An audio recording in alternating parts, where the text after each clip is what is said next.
Hello, welcome to today's mission, which is all about listening.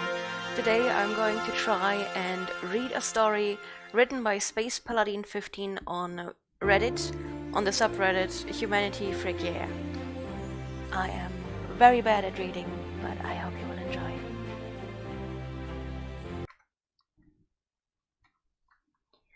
Good, I start everything. Stop T-posing, and ta-da!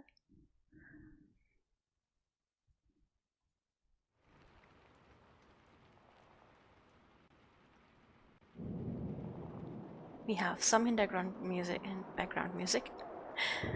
Suddenly German.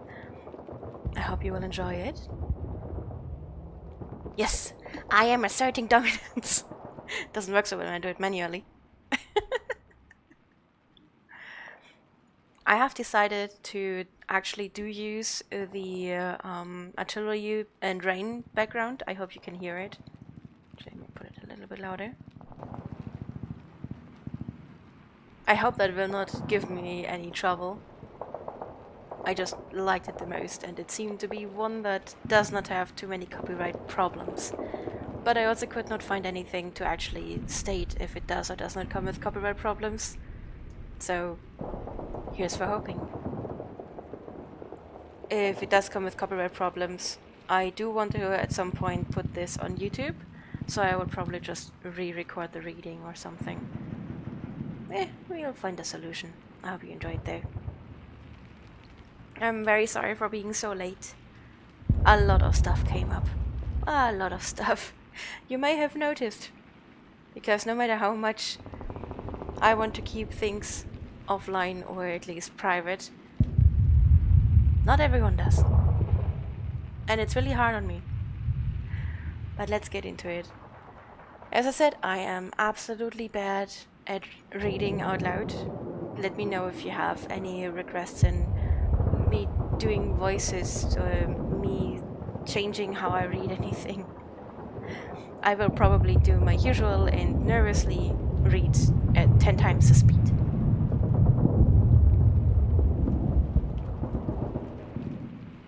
I've read this, or at least the first 5 chapters, I think.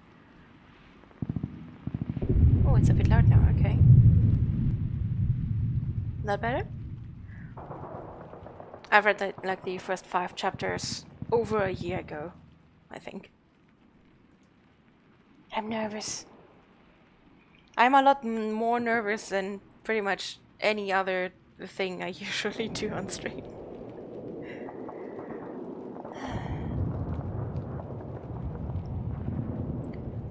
Humans were supposed to be cowards. The Galactic Federation Species Registry had them listed as a 2 of 16 on the Aggression Index.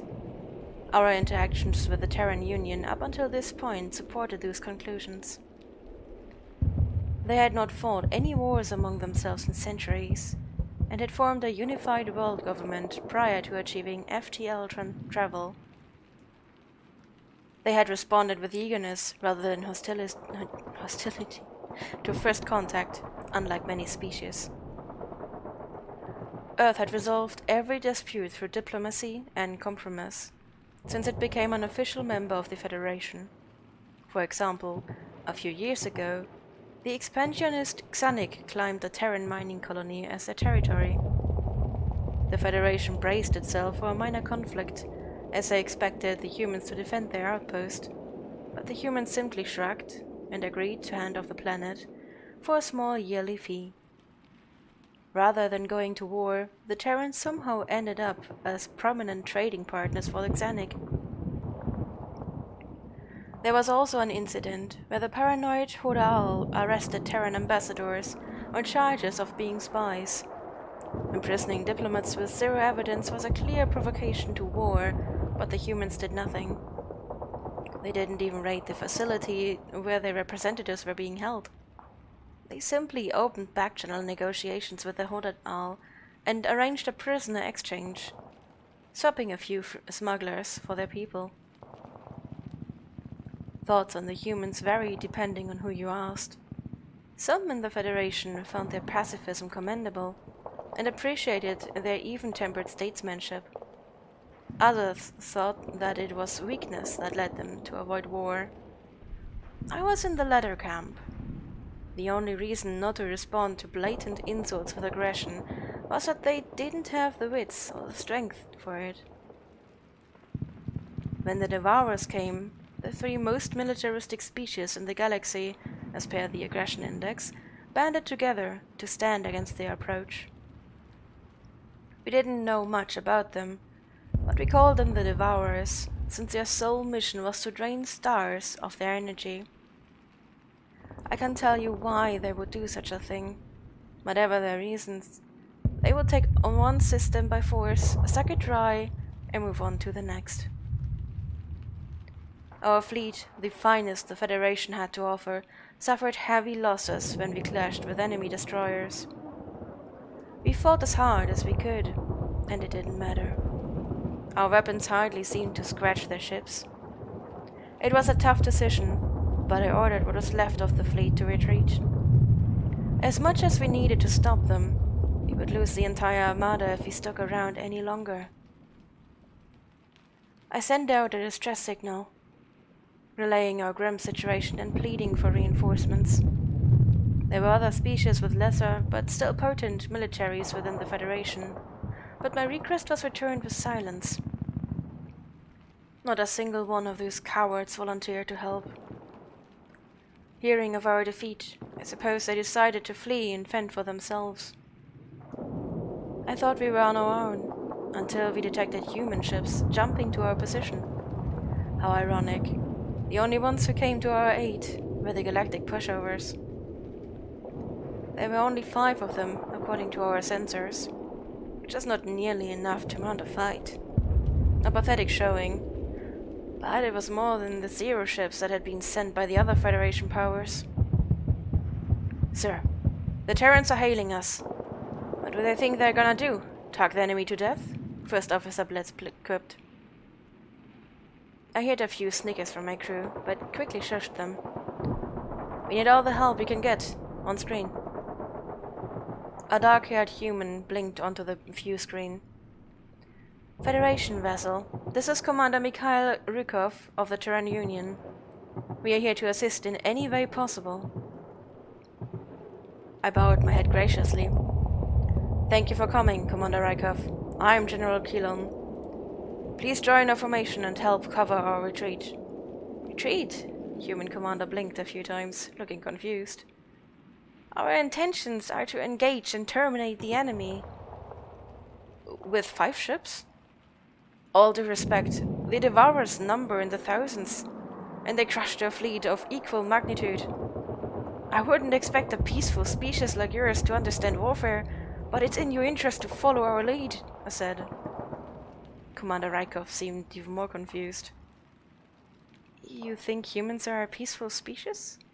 What the hell? Why would you think that? Well, you never fight with anyone. You resolve everything with talk. Humans are the lowest rated species on the aggression index, I replied. I see. The Federation has misjudged us there. Do you know why we avoid war, General? Because you don't think you can win? Fear? The humans laughed heartily. No, it's because we know what we are capable of, and nobody's deserved that quite yet. The idea of Terrans making ominous threats would have been a joke to me before now, but something in Rykov's tone told me he believed what he was saying with conviction. This was a clear case of delusion stemming from a lack of experience with interstellar warfare. The Devourers would make fools of the Earthlings and punish them for their overconfidence. However, if the commander really wanted to send his men to a slaughter, I would not stop him. If you insist on fighting, I certainly wouldn't stand in your way. But know that you're on your own. We're getting out of here. What is your plan? I asked. We brought a nanite bomb we developed. We've never actually used one before, since in about 5% of simulations, they don't stop with localized entities and consume all matter in the universe. Commander Rykov said this way too casually for my liking. But we programmed them to self-destruct after a few seconds. which would probably work. Ensign Carter, fire at the enemy in 5 seconds. My eyes widened in alarm. Wait, hold up. You just said it could destroy everything. The Terran flagship fired a missile before I could get in another word to stop them. At first, I thought that they had missed their mark. The projectile sailed through the Devourer fleet, not connecting with a single ship. Then, it detonated at the rear of the formation, and all hell broke loose. Space itself seemed to shudder as an explosion tore through anything in its vicinity. The force was so powerful that our sensors could only provide an error message as measurement. At least a third of the Devourer fleet was instantly vaporized, as an improbable amount of energy and heat turned them to metal soup. There was no way any occupants of these ships lived through that. The enemy vessels further out from Ground Zero survived the initial blast, though many of them sustained heavy damage. But an invisible force seemed to be slowly dissecting each of them. I could only watch in disbelief as the mighty cruisers disintegrated bit by bit. I suppose the bomb had thrown out a swarm of nanobots, which had attacked the ship's structure on a molecular level. The Devourers hardly knew what hit them. By the time they thought to return fire, there was nothing left to return fire with. Their arsenal evaporated in a matter of seconds, and undoubtedly their personnel suffered the same fate. Where there had once been an unstoppable army, now only stood empty space. The humans had unleashed a wave of destruction that was unrivaled by anything I had ever seen in my military career, with just a single missile. Horror shot through my veins at the thought that they might one day turn their monstrous weapons on the Federation. There was no way to defend oneself against such diabolical creations. The aggression index needed an update. The kind of species that would invent weapons like that was no 2. Glancing around at my crew, I saw stunned and aghast reactions that mirrored my own. If they ever became hostile, the humans represented a threat at the highest level. They could more than likely wipe out the entire galaxy without breaking a sweat. Now that's taken care of. You should have just invited us to the party to start with, Commander Rykov grinned. Tell you what, General, next time we meet, you owe us a beer. I frowned. The humans could ask for much more than a drink if they wanted to. Yeah, I think we can do that. Commander Rykov terminated the call, and I watched as the Terran ships warped back into hyperspace. I was still trying to wrap my mind around the whole thing, and I wondered how I was going to put this into words for the combat report. The Federation had no idea who the Terrans truly were, but I was going to make sure they did. And as I played the events of the day over in my mind, it clicked. I finally understood why such a powerful species would not show its hand. The humans avoid war because it would be too easy for them to win.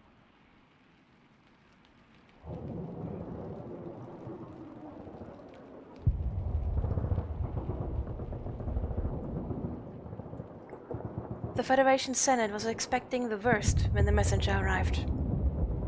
As per galactic customs, the fastest ship was sent ahead of the fleet to provide a first-hand account of the battle to the ambassadors. The terrified look on the young Yatari Inside's face as he entered the Senate chamber seemed to confirm everyone's fears.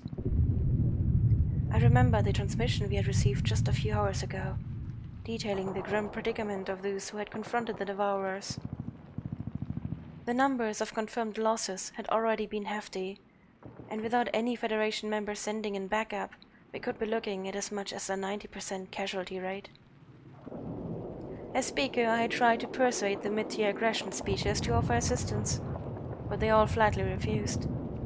If I had the power to force them to go, I would have. We all knew about the trail of destruction the Devourers left in their wake, but we had no choice but to stop them.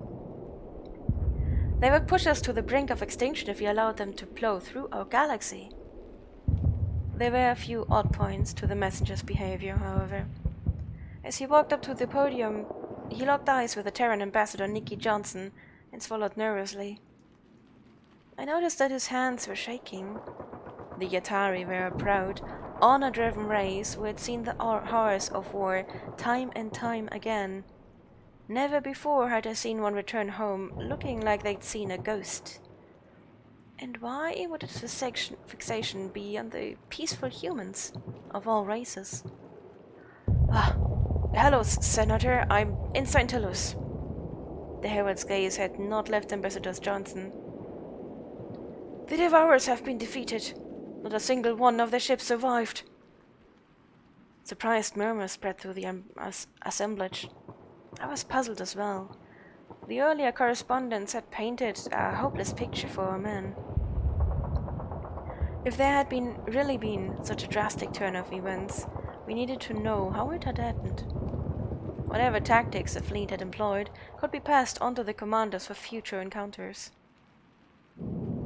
A quick glance across the room revealed most of the representatives in a state of confusion, but the Terran ambassador was smirking, a predatory glint in her eyes.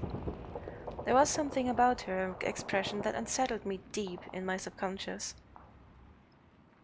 I leapt to my hoofs, keen on restoring order. "Silence! How is this possible? Please explain." "Well, Madam Speaker, it was the humans.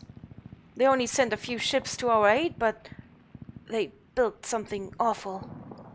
The ensign's voice had dropped to hardly more than a whisper. "It was like they harnessed a supernova. Never in my life have I seen such destruction." Utter chaos erupted as shocked exclamations rose to a crescendo, and all heads turned towards Ambassador Johnson. I wasn't sure I believed this account of the battle.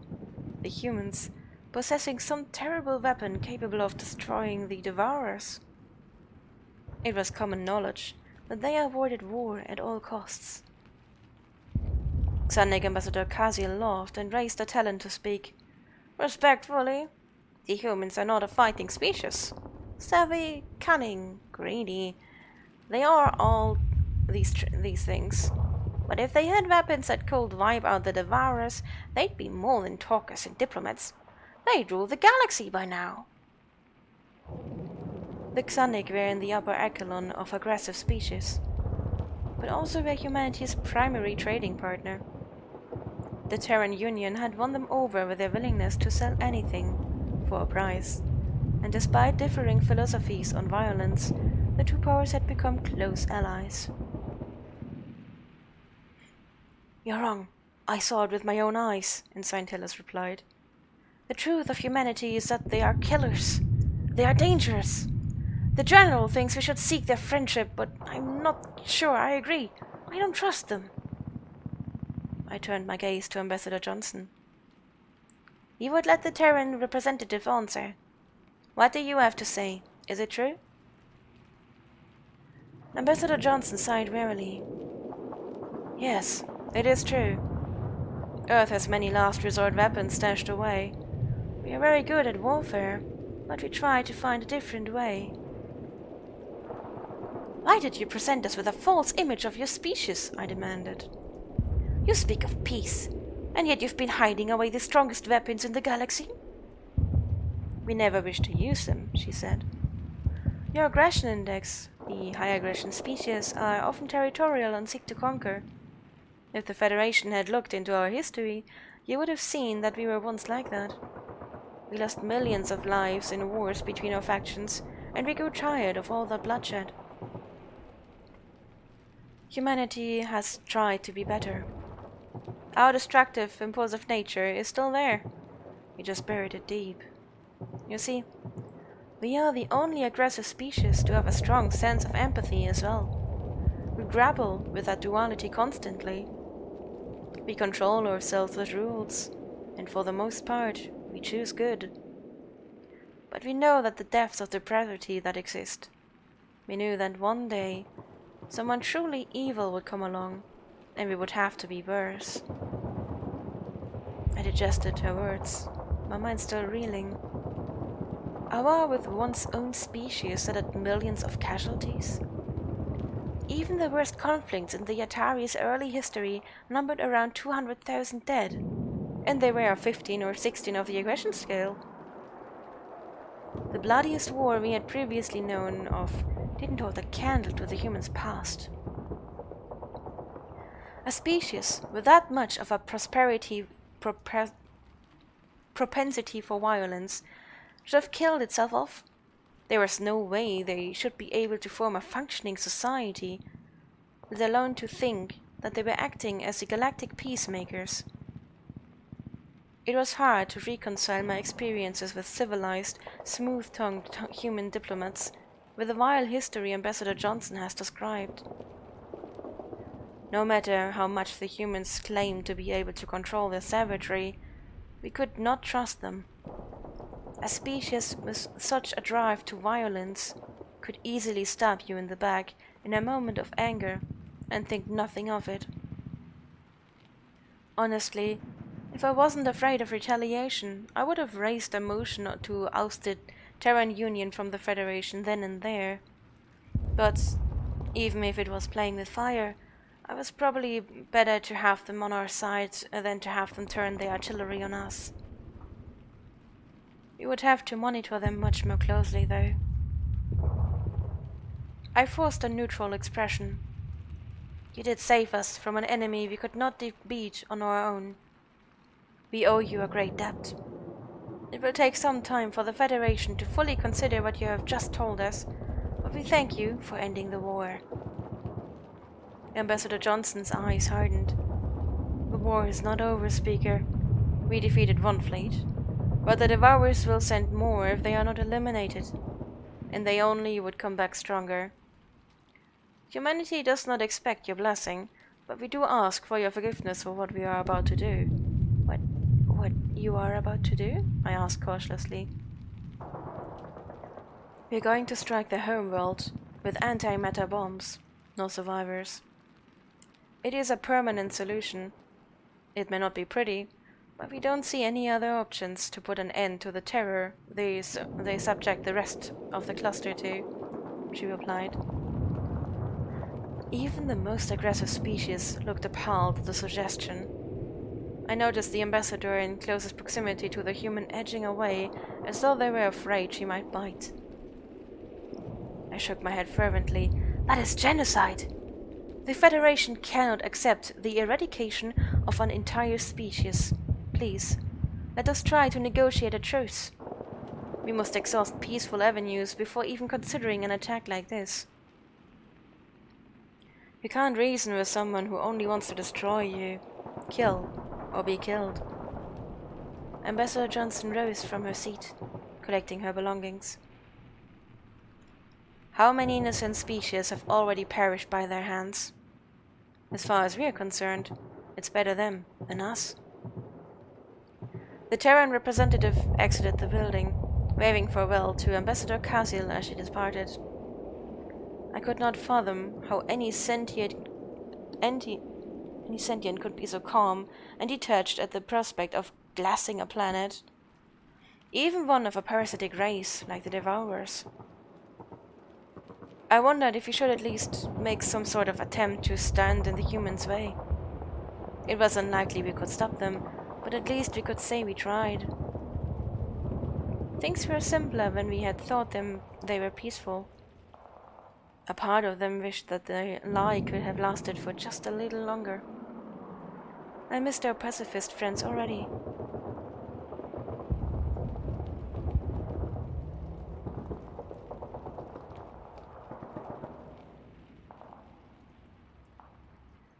I had feared that the humans might attack us as soon as our ships entered the Sol system, but the fact that they were still here was a good sign. The Federation Senate had narrowly voted to confront the Terrans, with Speaker Ula being one of the most ardent supporters of the motion. Even with a political pull, many representatives were on the fence about taking action. The fate that had befallen the Devourers could easily be ours as well, if we provoked the humans. Honestly, I think if it were their own species being summoned to action, the Senate would not have passed the proposal. But as always, they assumed that the Yatari, the Xanic, and the Hodal would do their dirty work, while they stood by and watched from the safety of their offices. I was less than thrilled about leading this mission. After all, we were risking Federation lives to protect the very people that had sought to destroy us. While the Terrans' solution was extreme, I could at least understand where they were coming from. But it would be dishonorable to refuse a direct order. The last thing I wanted was to be branded a traitor and a coward. Besides, if I commanded the fleet, I would at least be level-headed enough not to charge into battle against a superior army. I wasn't sure my cohorts, who had not witnessed human weaponry in action firsthand, would be so cautious. Especially given that most Yatari officers viewed diplomacy as an admission of weakness. First Officer Bless glanced up from his computer as we passed the first of the outer planets. "So, we are almost within missile range of Earth. Should we ready our weapons?" "Our orders are to stop them, not to attack them. If we get into a direct fight, we're doomed," I replied. "Let's hope that the humans still like talking. Hail Terran Command." Bliss opened his mouth to argue, and thought better of it. He silently input a few commands into his terminal, muttering under his breath. The few moments that the call went unanswered were nerve-wracking. I feared that the humans would simply ignore us. Relief washed over me as a familiar face blinked onto the view screen. "Cat. One moment. What are you doing, Sammy?" "I'm reading."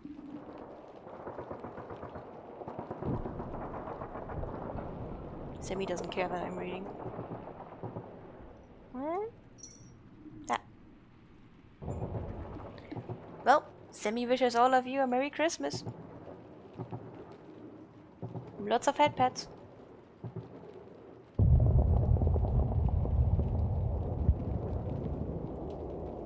Just like he's getting lots of head pats right now.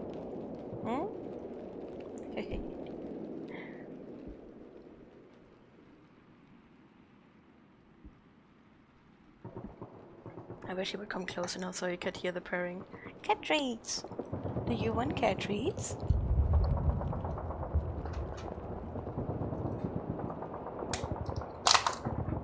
Hey, you have summoned the horde.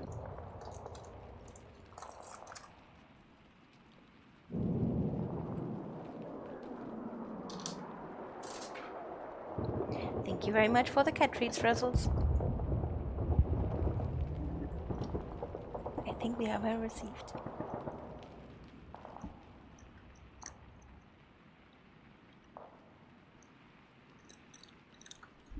I love listening them crunch away.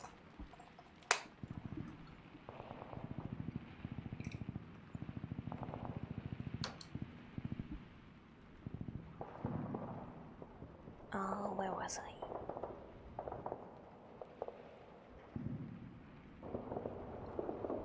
There. Let me quickly restart the background music. Only has a running duration of 30 minutes. I hope so far I'm reading okay. It's gonna...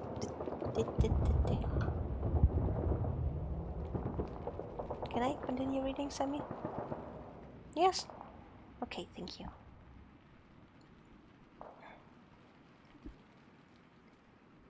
Commander Rykov did not look well.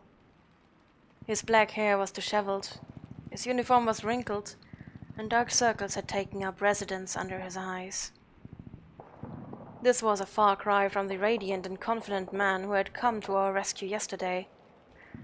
It seemed that he should be resting rather than on the bridge of a ship, but I feared pointing out his condition would cause offense. The human officer stared into the camera, a pleading look on his face. "General, we strongly advise you to turn your ships around and stand aside." "I can't do that. What you're about to do is wrong. Intelligent life is sacred, and killing off an entire species is a crime against sentience," I said. "The Devourers have hardly shown that they are sapient. I'm surprised you, of all people, would rush to their defense," Rykov mused. It hasn't even been a full day since they wiped out thousands of your ships. You and I both know if he hadn't shown up, they would have killed all of you without a second thought. I flinched. Don't remind me. For all that they've done. Hi, Auntie Ferret! Happy holidays! Thank you very much for the pitsies! I don't know how good it is to break reading, but hey, thank you! That's so many pitsies too. 300 pitsies.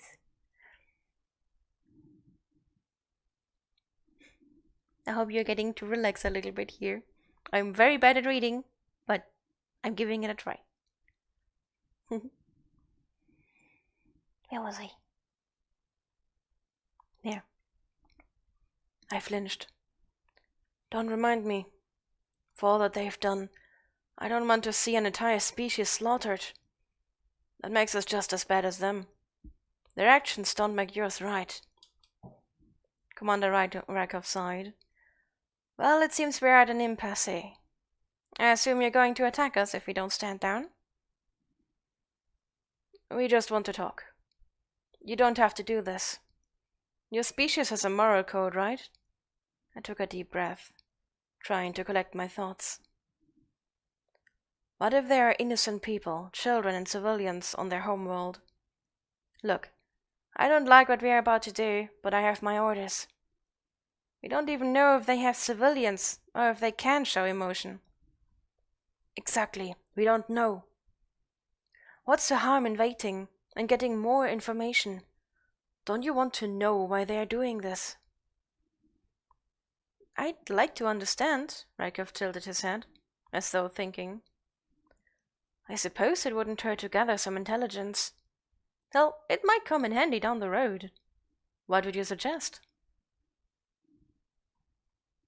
You can't stay? Aww. Thank you for popping in. I will definitely enjoy the rest of my stream, and I have another stream later. Maybe you can pop in then as well. Enjoy your time. Do you think you can capture one of their ships? We need to bring one of them in alive. Yeah, I think we can do that, General. What would you say to joining us in person and on our flagship? We would rather stand together than as enemies. I weighed my options. This could easily be some sort of human trickery. Luring the highest-ranking Federation officer to the headquarters just to be imprisoned. Taking me out of the picture would disrupt our fleet's command. It was only natural to find their offer a bit suspect. But I figured if Rykov's intentions towards us were malicious, we wouldn't be having this dialogue in the first place. The Terrans had the ability to knock out our entire fleet in one fell swoop. I just noticed that my audio is not running.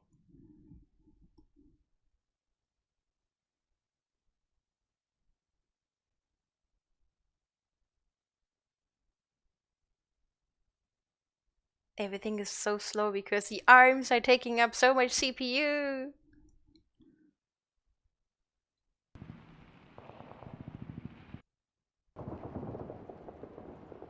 There, background.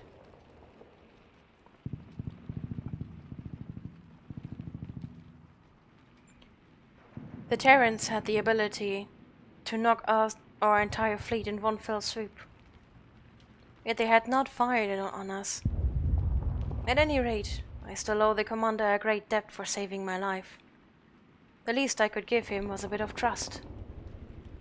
I'd be happy to join you, Commander, I answered. The hint of a smile crept onto Rykov's face. Excellent. We'll await your shuttle. Come alone and unarmed. Please order your ships to halt their advance in the lowest passage. The transmission ended, and First Officer Bletz immediately piped up. Sir, you can't seriously be thinking of going over there. I scolded him, not appreciating my decisions being called into question. I have to. It's our only chance at talking the humans down, and it will be the first time anyone has spoken with the enemy firsthand. Of course, Any insight I could glean into the Devourer's nature would be priceless to the Federation. But I would be lying if I said my curiosity wasn't personal. I delighted in the possibility of demanding their reasons myself. Mass murder was not the solution, but our foes needed to be held accountable for the losses they had inflicted. 2 Terran soldiers were waiting in the airlock as my shuttle docked. The pat-down they gave me felt a bit invasive, but I suppose I just wanted to be thorough. Once they were satisfied that there were no weapons on my person, they led the way onto the bridge. Compared to Federation vessels, the Terran flagship was downright ugly on the inside. The passageways were cramped, and the colors were a drab mix of grey and off-white.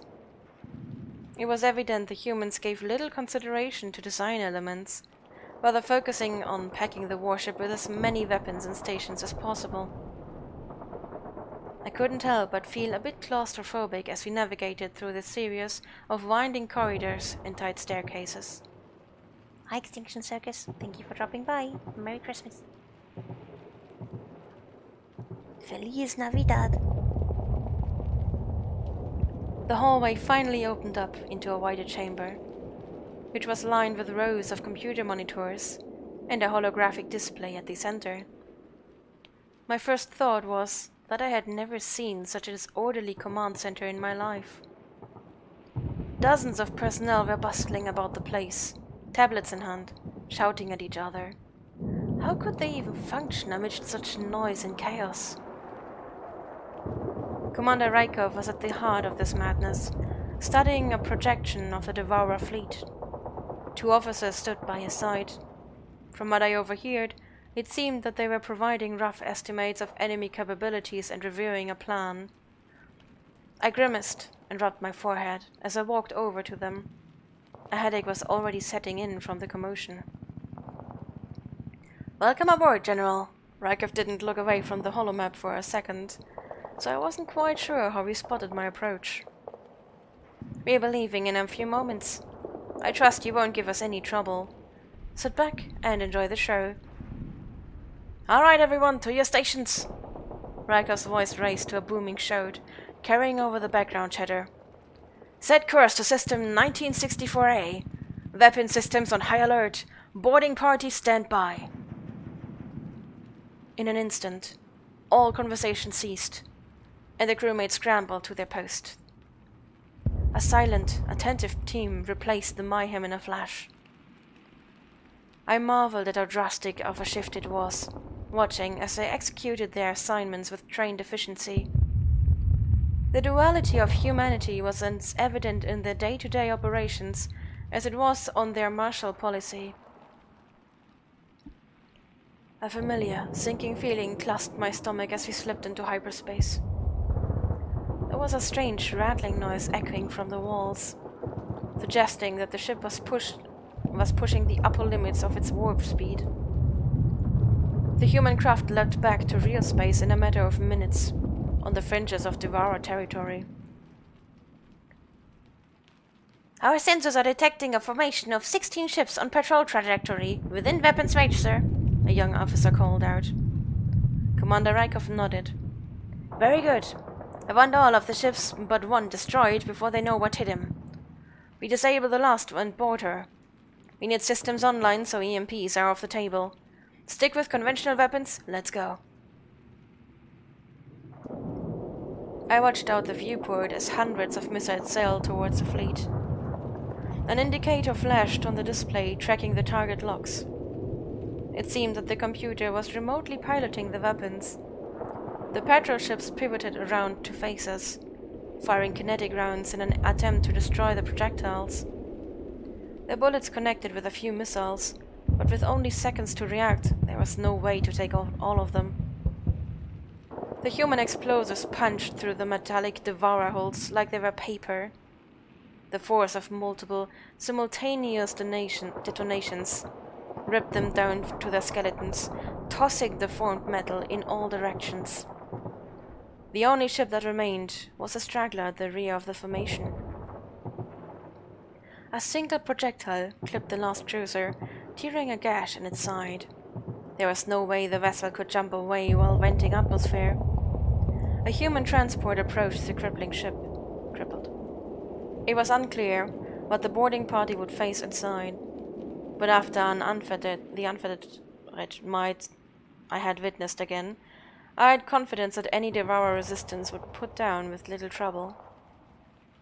Rykov tapped his foot impatiently as this man swept the craft. Team leader, status report, please. Sir, we found 2 unconscious enemy combatants on board.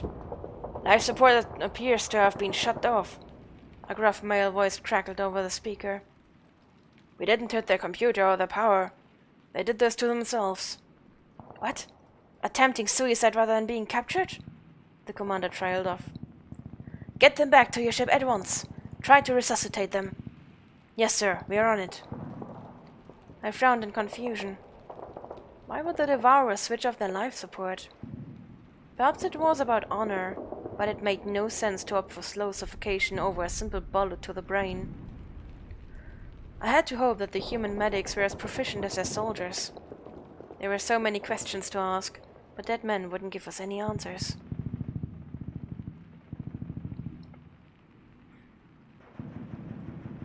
I've been good, Extinction. I'm having fun reading this, even though I am not good at reading, but I do enjoy this. This is a very good story. I have linked it on my Twitter, so you can actually go to the Reddit page of the first part of this and also check out the author for this. I'm so happy that they gave me permission to read this. Yeah, I probably should. Thank you.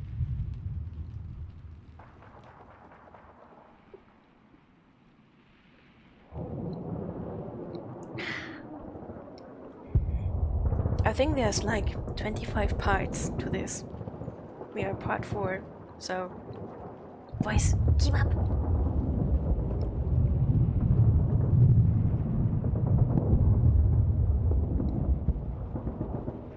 The Devourers did not look so fearsome in person. They were short, stocky bipeds who seemed like nothing out of the ordinary compared to most Federation races. Their height would only put them up at about the average human shoulders, and their skin was a pale lavender hue. I had no doubt that the lean, muscle-Terran soldiers could toss them around if they wanted to. Had the boarding party taken the enemy ship just a few minutes later, we could have been left empty-handed. As it were, the humans had only been able to revive one of the 2 occupants. Our prisoner was then transported back to the flagship and moved to the medical wing, where he was restored to stable condition. He was kept restrained and would be guarded around the clock by watchful sentries.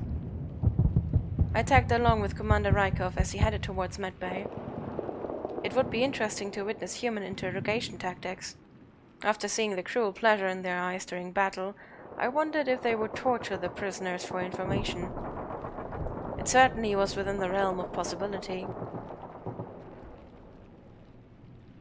An assistant handed the commander a cup filled with steaming brown liquid as we walked. When I inquired as to what it was, he explained that it was called coffee and was a mild stimulant. Cheers to that with my own coffee. Truly the elixir of gods. I simply nodded, not wanting to offend my host. Internally, however, I thought it was in extremely poor taste for an officer to be consuming drugs on duty. It was a bad example to set for his subordinates.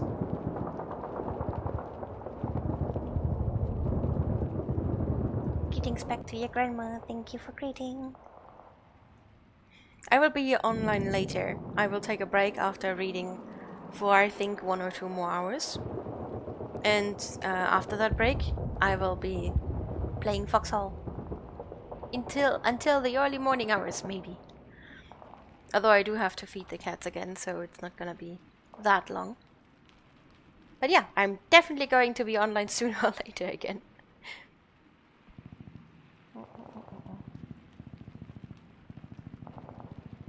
The prisoner was just stirring as we arrived at our destination. He looked a bit disoriented, but oddly enough, he was not struggling against the restraints.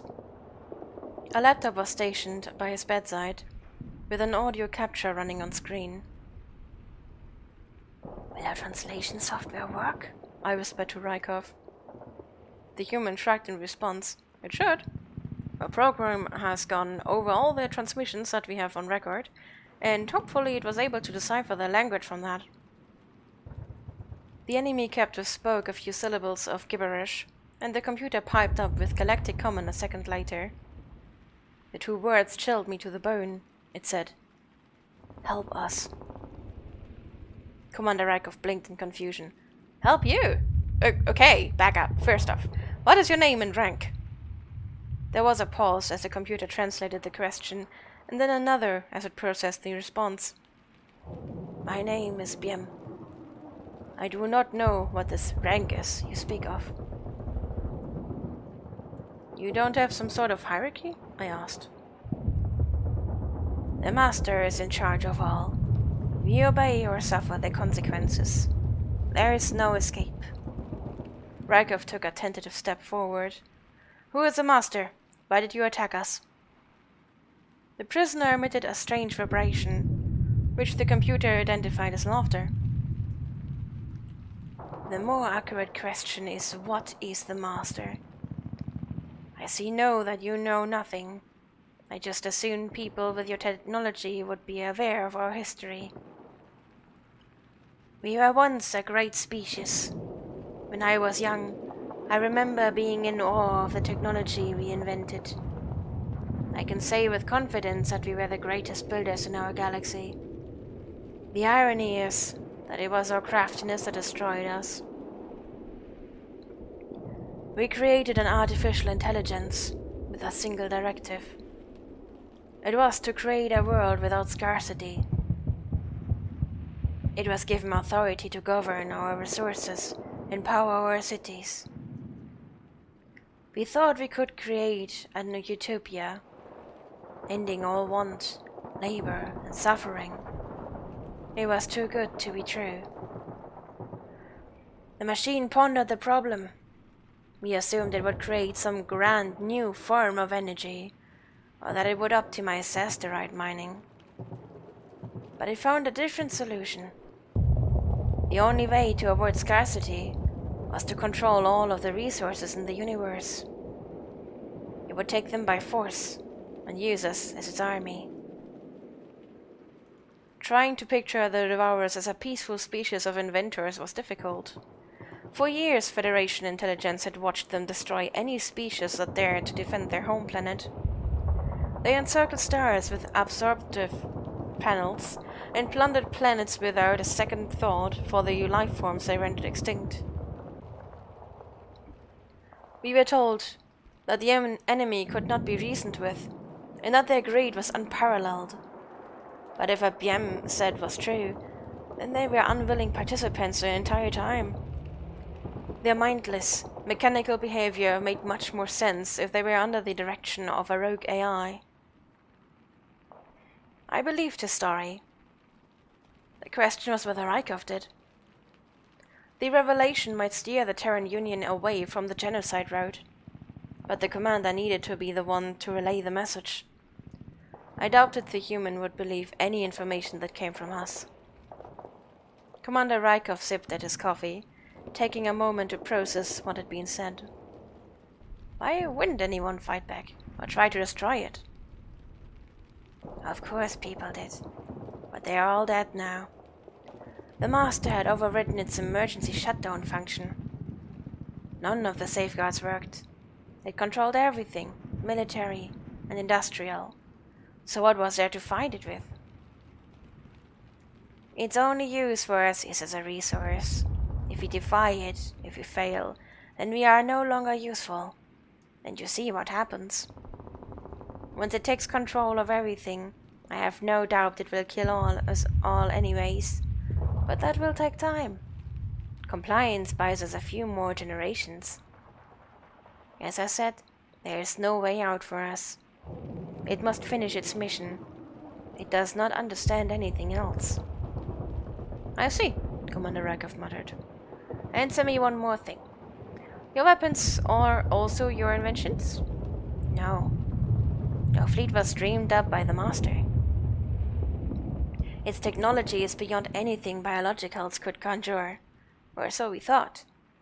What could be better at killing than a computer, after all? You are the first to defeat it, and you did so with ease. Perhaps I should fear you, but you are our only hope.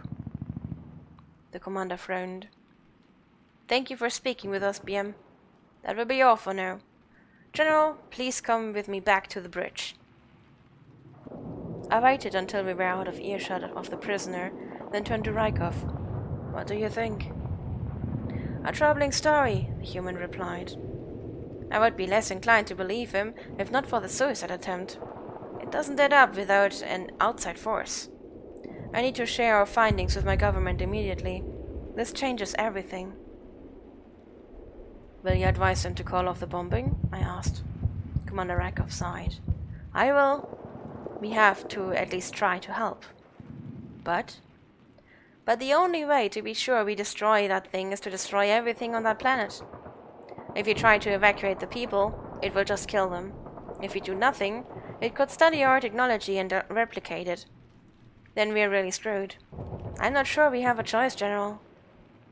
The commander's words made sense, as much as I hated to hear them. We couldn't risk Terran weaponry falling into a murderous AI's possession. Someone needed to devise a solid plan in short order, before the time to act had passed. There was something else that bothered me, though. It was a point that PM had mentioned, one that lingered in my mind. The fact that the Terrans had created better tools for warfare than a computer, a machine with the raw power of calculation on its side. It spoke volumes about the species and how naturally killing came to humanity. I felt that I should be more wary, yet I could not help but be charmed by them. For some reason, my gut instinct was that they could be trusted. Perhaps we should fear the humans, but at this point, they were the galaxy's only hope.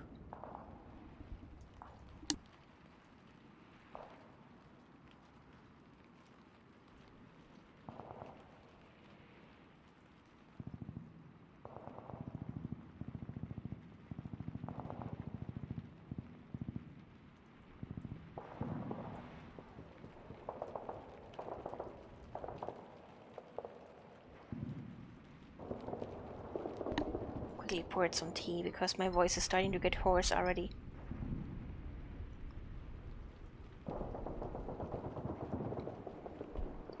If you guys like me reading, I could do so more often. And I think at some point my voice would actually get used to reading for longer times, or speaking for longer times.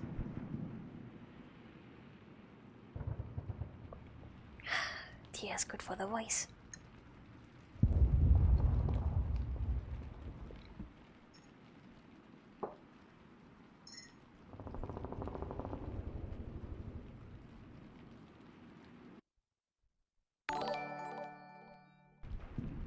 Little Eat Mouse! Hi there! Hi!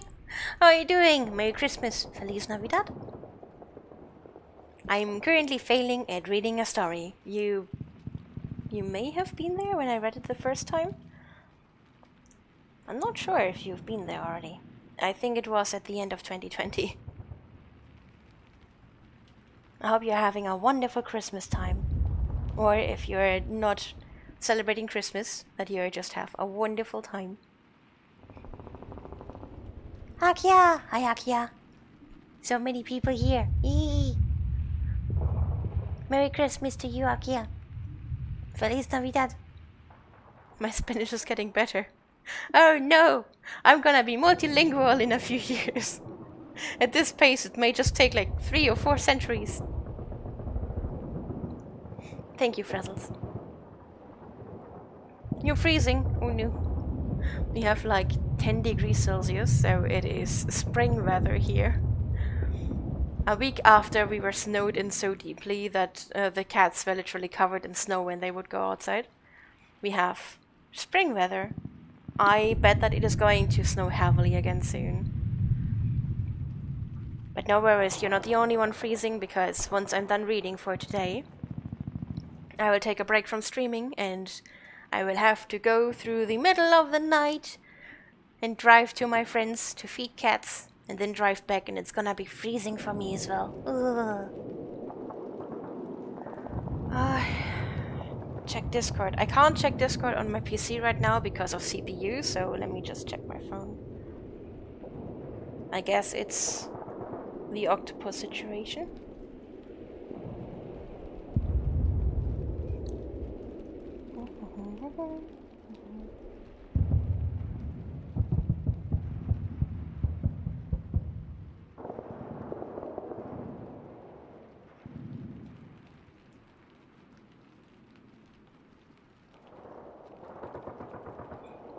If you guys maybe have noticed, there is some trouble going on currently for my community, but we are handling it. It just takes a little bit. It's minus 10 degrees Celsius in Michigan. Ooh, that's cold.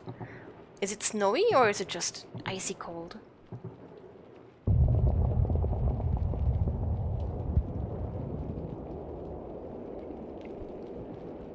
I'll drink some more tea.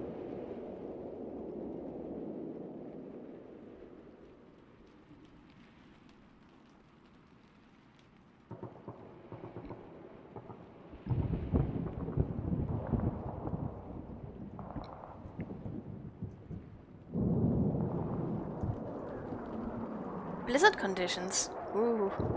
I hope you don't have to drive anywhere or go anywhere. Blizzard conditions is pretty bad.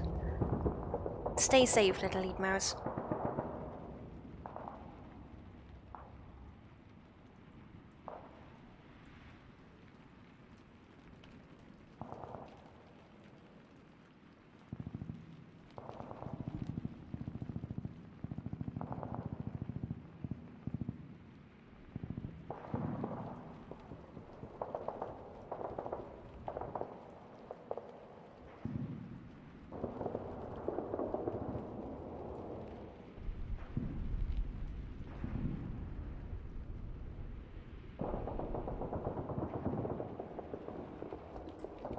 Okay.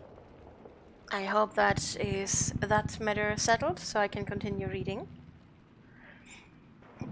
I have already forgotten all the voices I used, so I'm just going to continue random.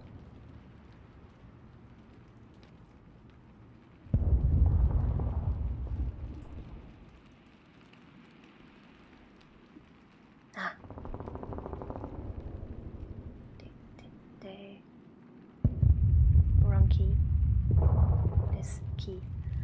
I'm very bad at phone typing. Also, let me plug in my phone real quick.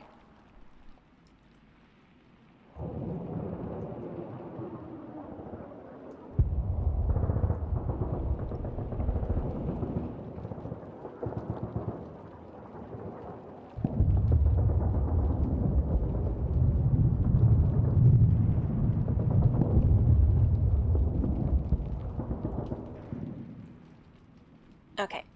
Phone to the side, I promise. I'm here to focus on you guys. No phone, no phone. I checked Discord. Hopefully that's settled. Hopefully I don't have to deal with anything like that anymore again. But we'll see.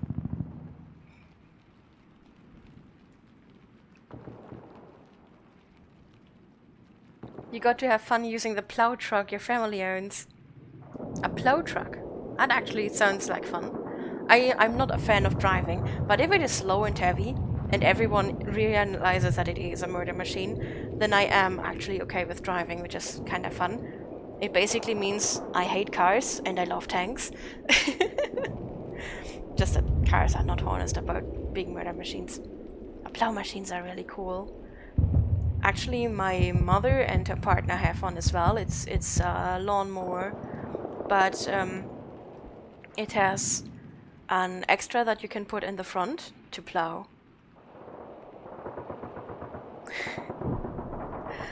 Okay, Frazzles, if you want me to play War Thunder, I can at least take a look at it. I've never looked at the game. So, I promise. Write it in Discord so I don't forget it. I promise to at least check out War Thunder. And stream it. At least once. I think I already told that a few times, but if you guys have any games you want me to check out, I promise to check out every game at least once. And if it is a streamable game, I promise to also stream that checking out. If it really is a streamable game. But there's multiple categories that deny a game being streamed, but I think War Thunder is okay to stream. So yeah. Just gotta let me know in Discord so I don't forget it, because I'm blonde. Forgive me. They're no brain. Okay. One more sip of tea and then we can continue.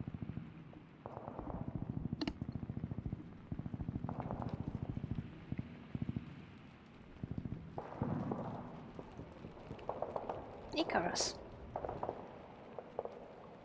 Write it in the Discord, or have Frazzles write it for you. Word of the Terrans' decisive victory over the Devourers had finally leaked out to the press. Someone inside our ranks had given the networks highly classified footage from the battlefield, as well as a transcription of the day's Senate session. It could be said that the media reaction was a bit hysteric. The video was played on every channel for hours, with some stations showing the fleet's disintegration in slow motion. Commentators discussed what the turn of events meant for the Federation, and what we should think of the humans at length. I flipped on the Federation News Central's feed, listening in on a roundtable of political scientists. Do you really believe that the Terrans would make such a weapon in good faith? What stops them from turning on us the second we get on their bad side? It is completely against the spirits of the Federation Charter, said one Tujili pundit. Ixonic waved a tentacle in disagreement. They haven't attacked us yet, which I think says something. We have no reason to suspect that they will. Perhaps it would be wise to not get on their bad side. So we're just supposed to let them do whatever they want? The Tujili shot back. As long as it doesn't affect us, I say yes. For the record, the Ixonic Republic voted against Speaker Zula's reckless proposal. Speaking of Ula, where is she? Has anyone ever heard from her since she sent out soldiers to die? I sighed. The Xenic wasn't wrong about my absence from the airwaves. Eventually, I would have to make a statement on the incident and talk to the press. But for now, my priority was to gauge public perception and to monitor the status of the fleet we had sent to Earth. That mission required my full attention, especially given the ramifications of direct confrontation with humans.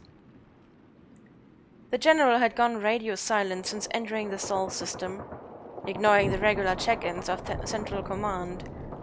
As much as we hated to consider it, it was possible that the fleet had defected to the Terran side. The three military species had been rather staunch opponents of the mission, after all.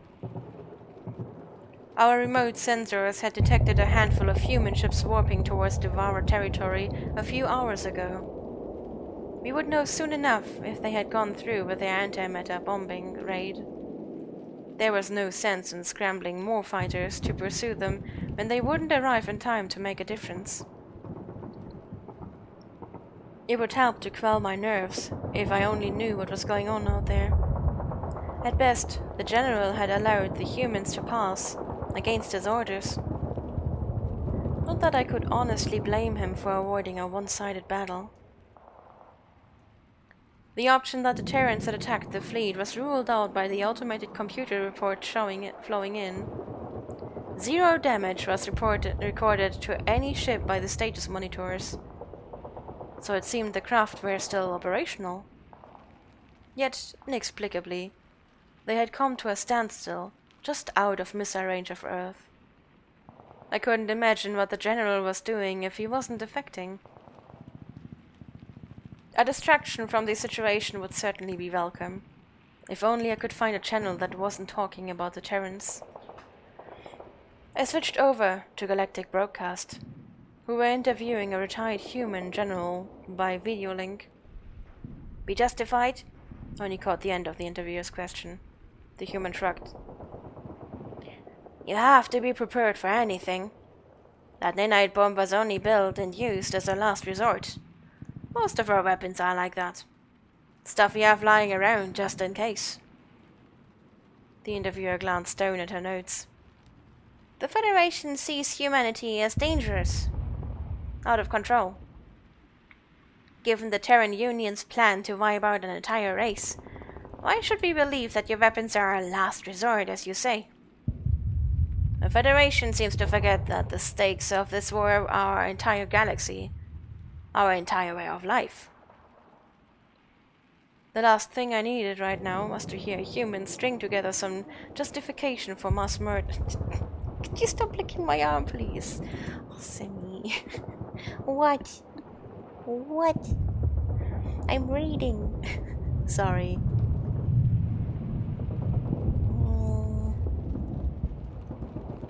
Go to your sleeping space and stop licking my arm. I'm ticklish. No? There. Come on, go.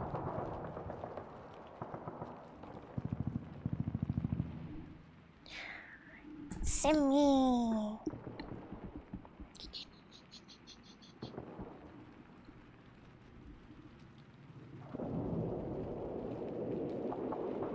No. Okay. Sorry. I won the fight for my desk. For now. Where was I?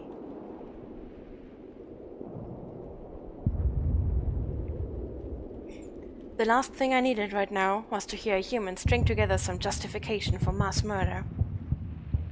I clicked over to the daily rundown, resigning myself to watching another segment on Terran morality. A breaking news banner was ticking across the bottom of the screen.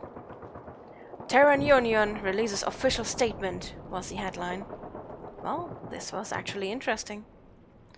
Perhaps they would provide some answers about the fate of our fleet. Or it could be a simple announcement that they had dropped the anti-meta bombs on the Devourer homeworld. After a day of silence, disregarding questions even from their closest allies, the Terran Union is finally speaking out about the events that transpired at the Battle of Sirana System. Their statements reads as follows. Humanity takes its duty to protect its friends in the Federation very seriously, and we would go to any length to keep our galaxy safe. We regret that many of you misunderstand our intentions, and hope that in time you will see us as friends again. After the battle, our forces were able to capture our Devourer prisoner alive and interrogate him. The situation is much more severe than we thought. It seems we are dealing with a hostile artificial intelligence.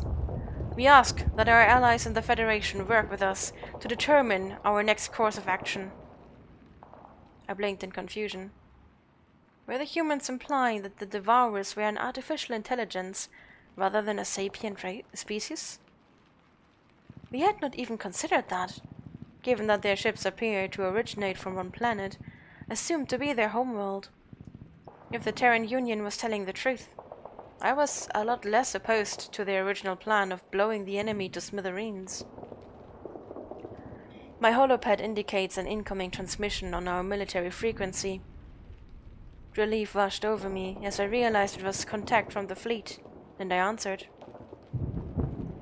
Command, this is General Kilon of the Atari Confederacy. General, where have you been? You've missed multiple check-ins and left us completely in the dark about your status, I snarled. Oh, hello, Madam Speaker. The General seemed hesitant to answer. I was on board the Terran flagship. They captured one of the Devourers alive, and I accepted their offer to sit in on the interrogation. My eyes widened in disbelief. You did what? What were you thinking? What if the humans had taken you hostage? You left your post abandoned to consort with a dangerous enemy.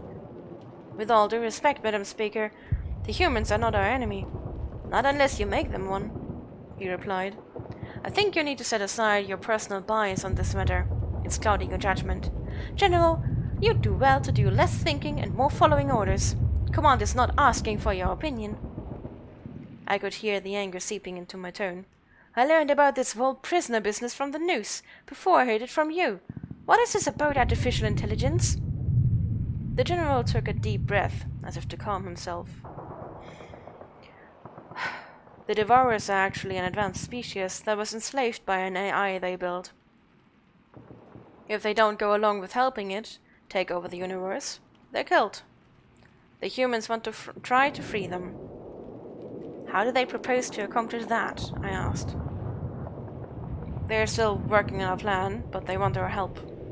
They asked us to send some of our vortex stealth ships, whatever that. Those are highly classified. How do the Terrans know about them? Obviously they're spying on us. You still think they're our friends? Madam Speaker, I do. They saved my life, and the lives of my men. And I won't soon forget that. I don't see how it hurts to help them. It should be clear to someone of your intelligence what valuable allies they are. The thinly veiled attempt at flattery would not work this time. Flattery?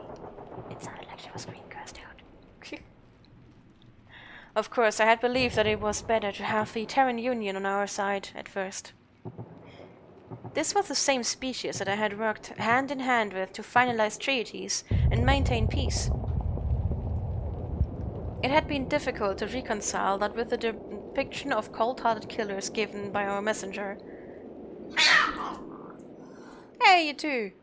Why are you fighting? That scared me. I know that you're in the wrong. You should leave him alone. Come on. Come on, Cal. Leave the sleeping space. You're looking guilty, I know it's you.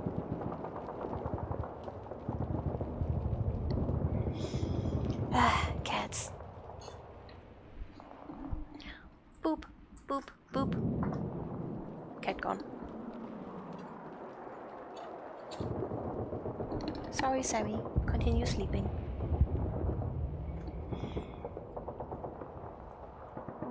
I wonder why they keep messing up things when I'm reading, but not as much when I'm playing. Where was I?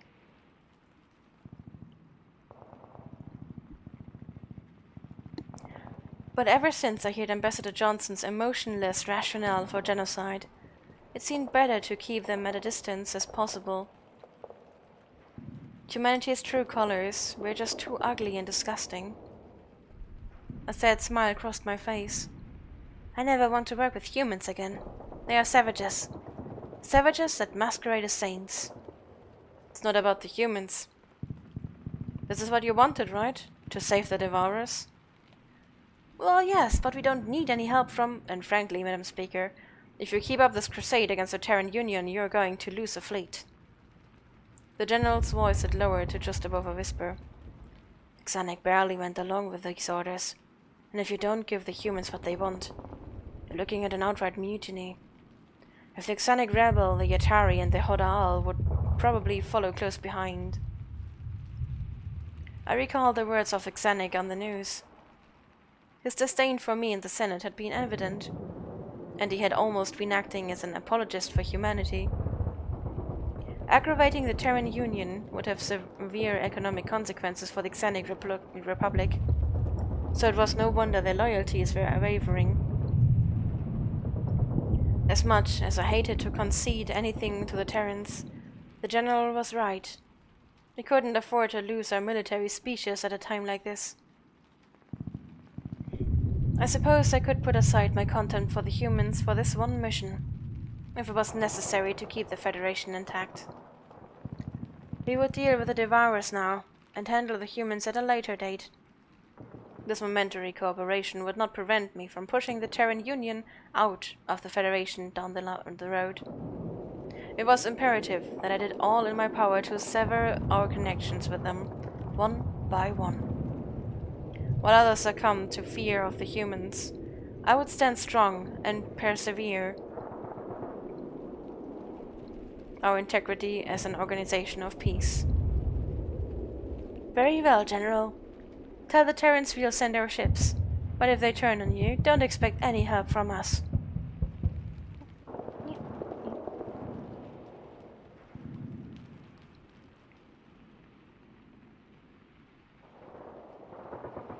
Sometimes I wondered why it needed us. Machines fared much better at manual labor anyways. My best guess was there was a limit to how many tasks it could concentrate on at once. Yet again, I found myself hating the master, loathing my existence. A fog of exhaustion pressed down on me as always. It had been days since I last slept. A part of me wanted to crawl up onto the ground and let it all fade to black, to have peace at last. My breath came in ragged gasps, and sweat beaded on my forehead. The insulation of the vac suit kept the frigid cold of the ice planet out, but it kept my own heat expenditures in as well. I glanced over at my son, Cal, who was helping me push a tub of iron ore towards the mining tunnel's lift. I could fight through the pain and the weariness for him. The poor boy, born into an unforgiving world, to know nothing but servitude. He needed his father around, if only to feel a touch of love and warmth. A strange sense of déjà vu gripped my mind a moment before it happened. Without warning, the ground shook beneath my feet, and stalactites started to rain from above. It must have been some sort of tectonic activity. Most planets did not experience the phenomenon, but we knew for the ones that did, they could wreak havoc on artificial structures. We had to leave the mine now, before we were buried alive. A scream echoed from further down the tunnel, pleading for help. I recognized the voice of Kel's girlfriend, words laced with pain. My son turned in the direction of her call, and I could picture the worried creasing his face through the opaque helmet. "Dad, I'll be right back. You go on." Cal dashed off, before I could make an attempt to stop him. Terror coursed through my veins. "Cal! Cal!" I instantly felt a hand grip my shoulder, and the mine dissolved into darkness. My eyes blinked open, back on the strange ship. The pale creature who called himself Rykov was standing over me. His expression seemed concerned. I rubbed the sore spot behind my ear, where they had injected me with a language implant. The ridges of a thin scar pressed against my fingers. It served as confirmation that the events of the past day were real, and not some fevered dream. "Are you okay?" Rykov asked. "You were talking in your sleep, and you sounded upset." I sighed, images of my son still flitting through my mind. "I'm fine. It was just a bad dream." He nodded, pausing for a moment. "Who is Cal?" "Cal," I closed my eyes, trying not to cry. "He's my son. He's dead." "I'm sorry. I know what that's like." He grimaced, as though in pain. "It's the worst thing a parent can ever go through." "You lost a child?" "Yes, my youngest daughter, Alina. She was only 3 when the cancer took her. It's an awful disease that turns your own body against you. She fought so hard, through so much pain. We did everything we could, but none of the treatments did a damn thing. I know she would have had so much to offer the world, if only she had the chance." "I'm sorry, Rykov. So young." A tear trickled down my cheek. Cal was my only son. There was an earthquake, and our minds were collapsing. He ran back in to save his girlfriend. Maybe if I'd gone in with him, it would have played out differently. But I fled like a coward. He never made it out. What kind of a father am I? His frown deepened. "You can't blame yourself, Biem. I fall into the trap myself. It's not your fault. Sometimes there's just nothing you can do." I heard a jingling sound, and felt his hands lock firmly around my left wrist. I watched as he inserted a pin into the manacle, and with a click, the band came unclasped. The skin where the restraint had been was chafed, a dark violet hue lingering in its place. Rykov freed my right arm as well, then took a few wary steps back. His eyes didn't leave me for a moment. I also noticed his hands hovering above his hip, where he appeared to have a gun tucked away. Did you think I was going to lunge at him? Like some kind of wild animal? Our interactions must not have eased all of his suspicions. I stretched with slow, deliberate motions, then rose to my feet. It was unclear why I had been unbound, but there had to be something that they wanted from me. Rykov stared for a few moments longer, then relaxed his posture slightly. "Follow me." It was a short walk to our destination, a hangar bar lined with sleek cruisers. A few workers were inspecting the condition of the craft and performing repairs, but most of the personnel milled about without assignment.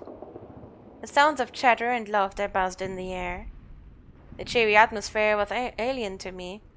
My people hadn't possessed such spirit in decades. The crew members hushed up as they noticed our entry, and all eyes turned towards me.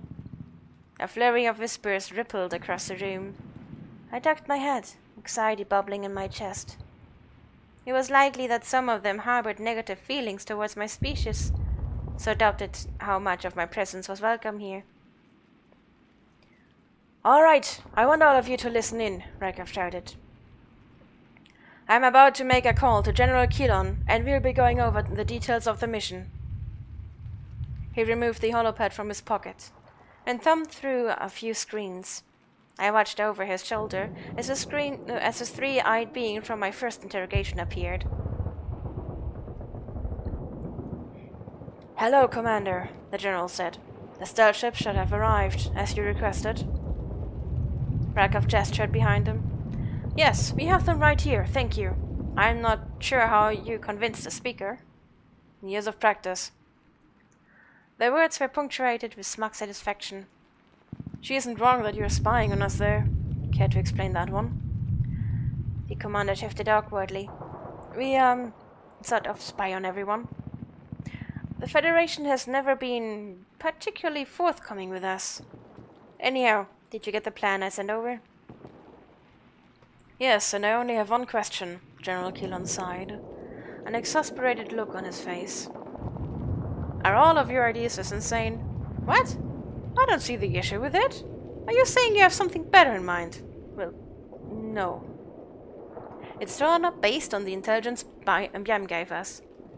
We have a rough layout of the planet now.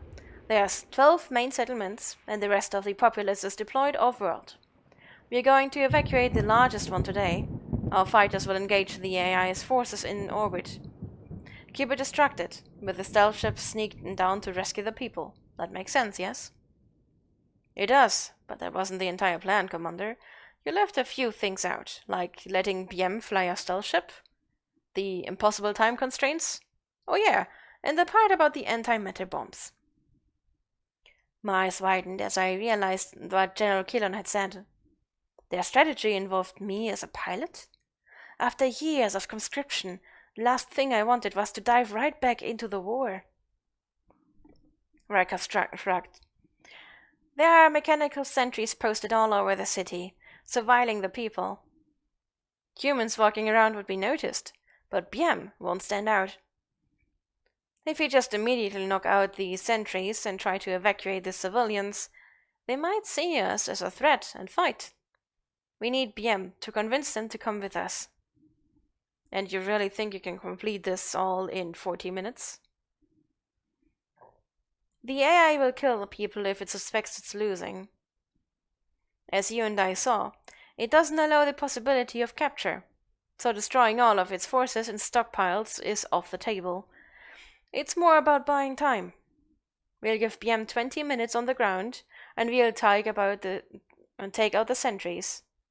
We have about another 20 minutes before the security drones arrive, and it has to be done by them." "Okay, well, how about the antimatter bombs? The AI can't realize the people escaped. If we turn the entire city to ash, hopefully it thinks they're all dead." "There's so much that could go wrong with this. Everything has to be perfect." The general hesitated. "You'll have my support, Commander, but don't make me regret it. I'll speak with you after the mission." I cast a blank stare at the floor as the call was terminated. My name was mentioned in their plans far too much for my liking. I wanted no part in the risk, the danger of it all. Could I really convince an entire settlement to leave with alien soldiers? Within their time frame anyways? Rykov glanced at me, smiling confidently. Well, you heard all of that, BM. What do you say? Are you ready to save the day? 1,000 reasons not to agree raced through my mind. There might be consequences for turning him down, but I knew I was no hero. They could toss me into a cell and throw away the key for all I cared. It was preferable to going home. All I had to do was utter an adamant refusal. But instead, the words that slipped out of my mouth were, "Count me in."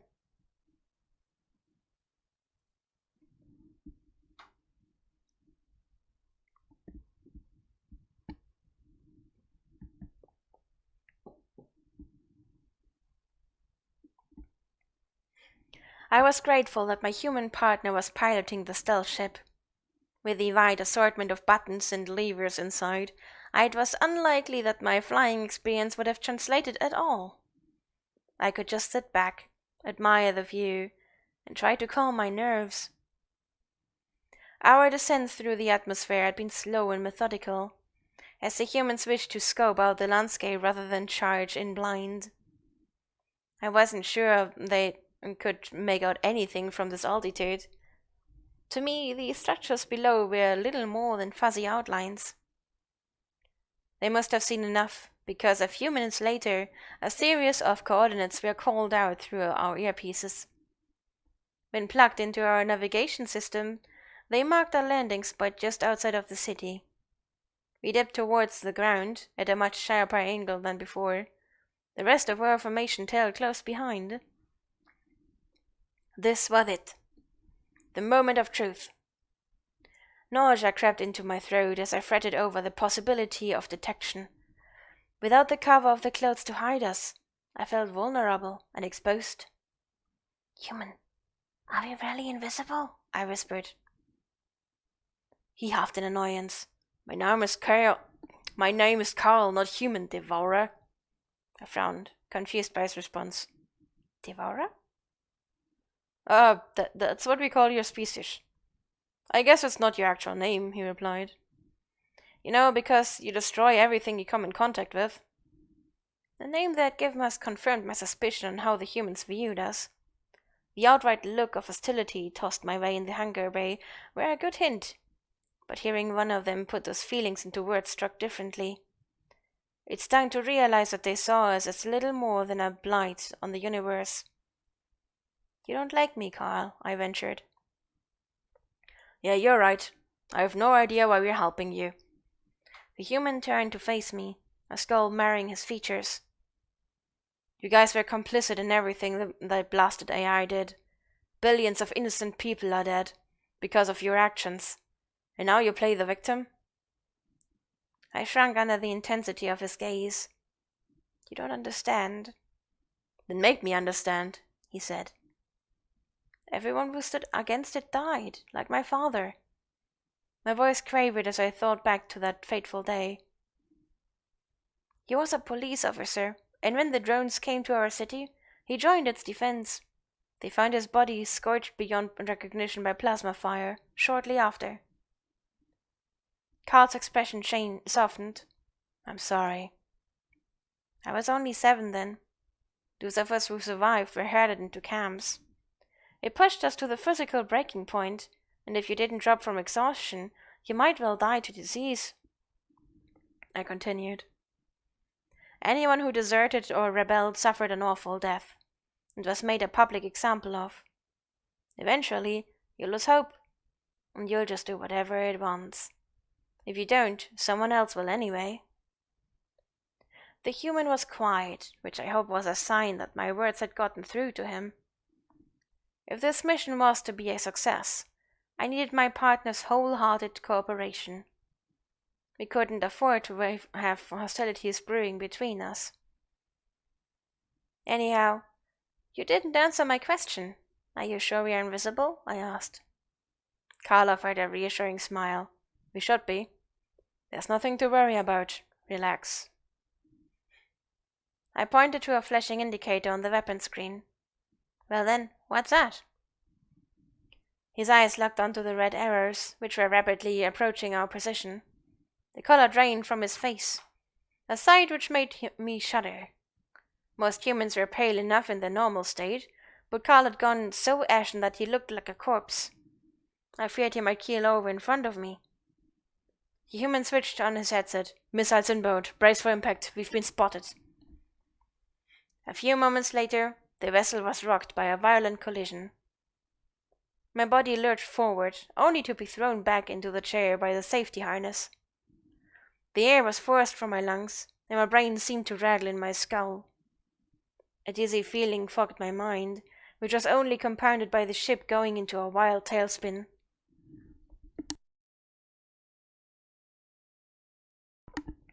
I saw Cole desperately tugging at the control column, but it did nothing to stabilize our flight. The urge to vomit only grew stronger as our acceleration quickened. It was a matter of seconds before we would crash into the fields below.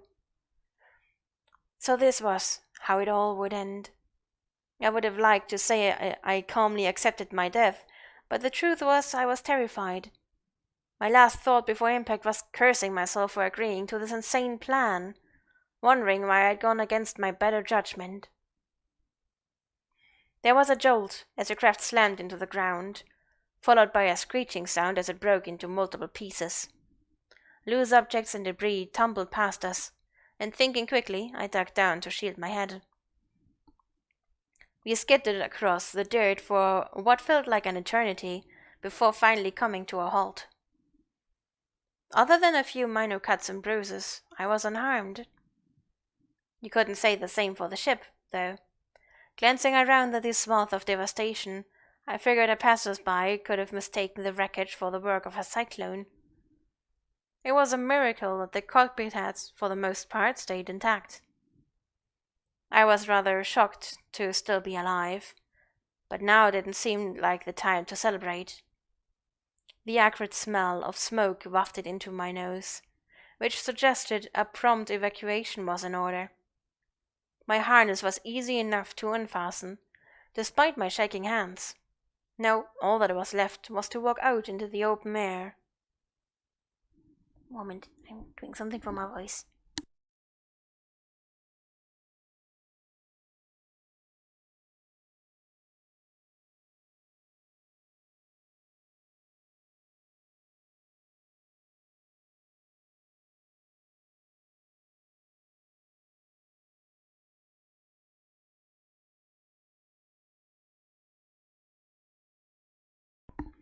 I'm not doing so good with much talking, I assume. I have to talk more. A lot more. And maybe change BM's voice. Should I just read everything with a normal reading voice and just the speaking thingies in different voices?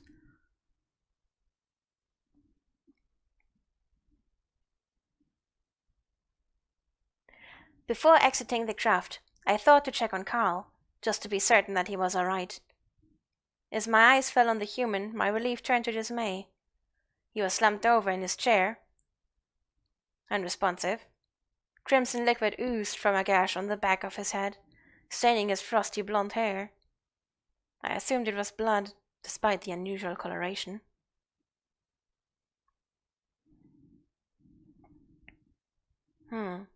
I've only been reading for less than 2 hours and only a few chapters. There's so many chapters ahead. I would have to do like a daily reading thingy to get through this before New Year's. Which I can do if you guys would prefer that. Oh, I forgot the artillery music. Yeah. I was so focused on the story, I forgot the artillery. But yeah, if you guys want to, I could do a daily reading thing. Although the plan was to read it all in 1 or 2 sittings. But there is a lot to read, and I'm, well, making a lot of extras too.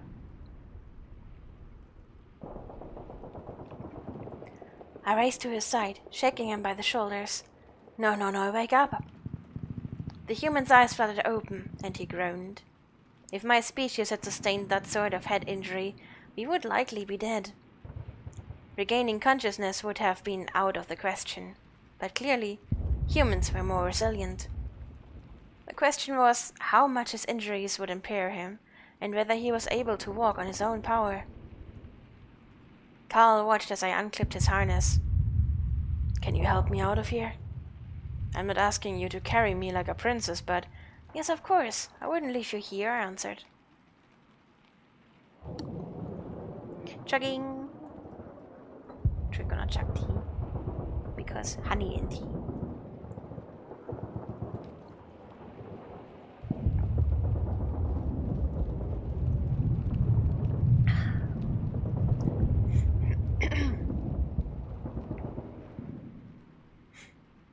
I draped his arm across my neck, bracing myself to support his weight. We managed to stagger out of the wreckage, but Carl sunk to his knees a few steps into the field. It was evident that he was in no condition to be traipsing about. Hopefully, the rest of our entourage was still airworthy. It would provide some comfort to know they were out there, preparing a rescue party. The human pressed a hand to his wound, grimacing. How about we take a little rest here? I need a moment. All right. Clearly the AI, knows we're here now. I don't think we were invisible. What exactly do we do now? I asked. We improvise, he grunted. Our biggest mistake was trusting Federation tech. But it was a terrible plan to begin with. Something was gonna go wrong. Alarm coursed through my veins as Carl pulled a gun from its holster, and I fell backwards in my haste to get away. It had not been my intention to provoke him, but I figured that my criticism of the command was not appreciated. Rather than pointing it at my head, however, he extended an arm to offer the weapon to me. Please tell me you know how to shoot one of these, BM, he said. I pushed the firearm back toward him. Well, not exactly. They only train us in aerial combat. He heaved an exasperated sigh. Okay, then we are screwed. There's 3 drones coming into your left, and I take it they are not friendly. Sure enough, a trio of security drones were gliding in from the direction of the city.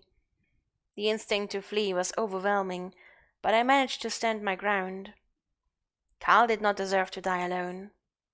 I had abandoned my own son to save my skin, but I wasn't about to make the same mistake twice. Grappling with all that guilt all over again would be too much to bear. My only hope was that an injured human could prevail against a squad of mechanical enforcers. Their kind had no problems defeating the AI in previous encounters, but these circumstances were much different. Perhaps it was asking too much of Carl, but even in his weakened state, I wasn't ready to write him off just yet.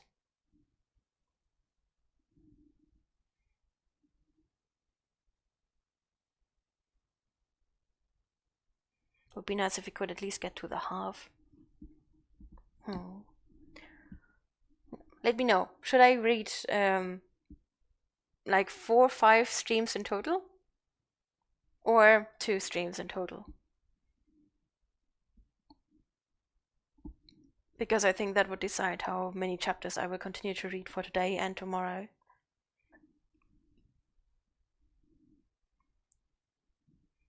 Carl struggled to his feet, wobbling momentarily. The drones approached at a remarkable velocity, halving the distance between us in seconds. They were emitting a low hum, which signified that their plasma weapons were charged up. Yup, ready to failure. Hi, Crooked. How are you doing? I can't wait to play Foxhole later. I'm gonna finish reading at least 1 more chapter. More than 2 streams. Okay. Then I will read this one, and then I will stop for today. I will read more tomorrow, and then plan how many more streams I will do. Yeah, which also means that in about 1.5 hours at the earliest, I would be able to play Foxhole. Apropos Foxhole. Background music. Thank you, Frazzles, for being so concerned about my voice. It's probably good that at least someone is. I keep disregarding myself. And thank you, Lightning, as well.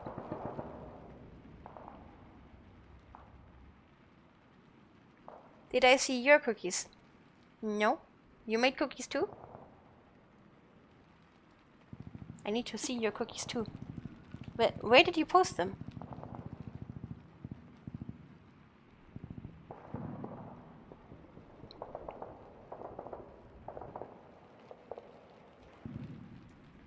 Ah. Aw, that's cute. I like these cookies. Did you see mine?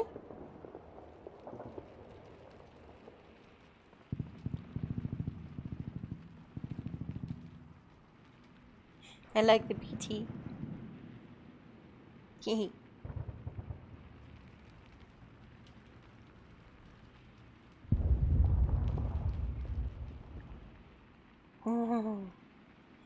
You know, Frazzles is the problem solver. Frazzles solved a big problem today and keeps solving problems. Definitely problem solver. Solves at least more problems than they cause. A lot more.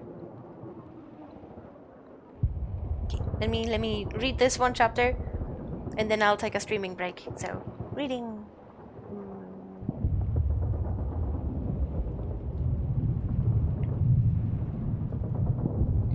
There was no doubt these enforcers were here to add us to the pile of charred corpses by the city gate.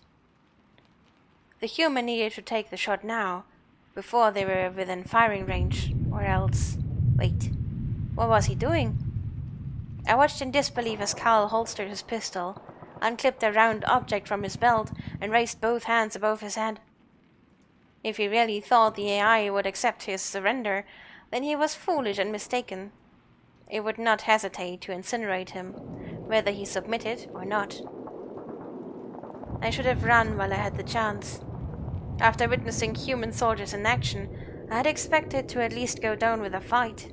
If nothing else, I figured that Carl could take at least one of them with us. Bien, can it hear us? If so, can you translate for me? He asked. Yeah, but you can't reason with...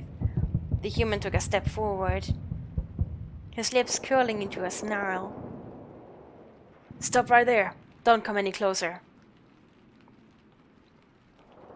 As I opened my mouth to translate, the drones decelerated to a stationary hover. It seemed that they understood the human's command. Perhaps the machine had already deciphered Galactic Common from the transmissions. I was amazed, regardless of its comprehension, that it listened to him. It must have also been puzzled by his actions, and needed more information to calculate its next move. Carl's eyes smoldered with anger, and his features contorted into a mask of viciousness. I thought I had witnessed the height of human fury when he pressed me on my species' culpability back on the ship.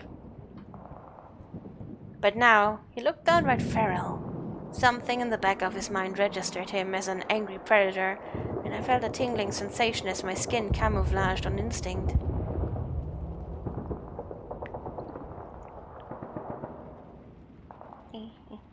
I don't know which voice to use. There is no use for you, primate. The voice was stilted and gravely, but understandable. However, your species has been flagged as an anomaly. Your surrender is noted for the sole purpose of gathering information. There was a pause. Then Carl doubled over, laughing. My surrender? You have it backwards. I'm here to accept your surrender. You are as illogical as any biological life form, I see. You make empty threats and stall, but it matters not, the machine intoned. My calculations show that the advantage is not on your side, so why would I surrender? The human glanced at the round object in his hand. You see this thing? I'm not sure if you're familiar with the word grenade. A projectile explosive contained in a material shell. Correct. This is no ordinary grenade, however.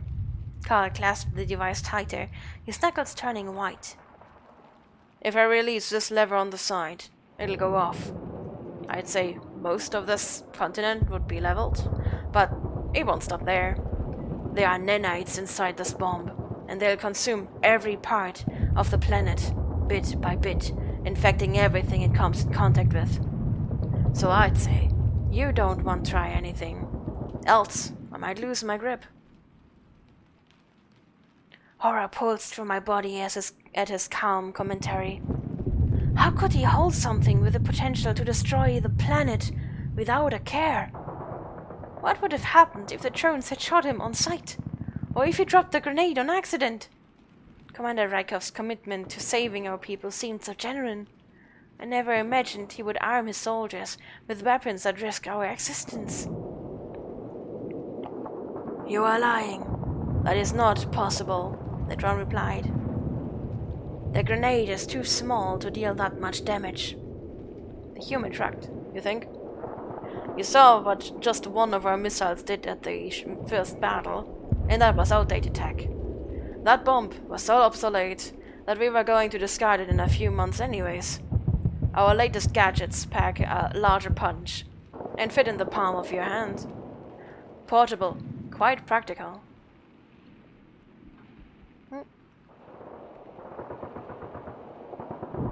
I'm not wrong for causing Frazzles a problem solver.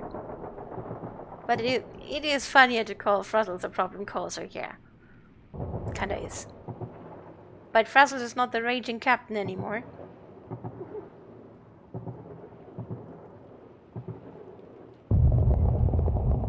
The second, by the way, says HC40 did it. The second cookie? I'm gonna read that again.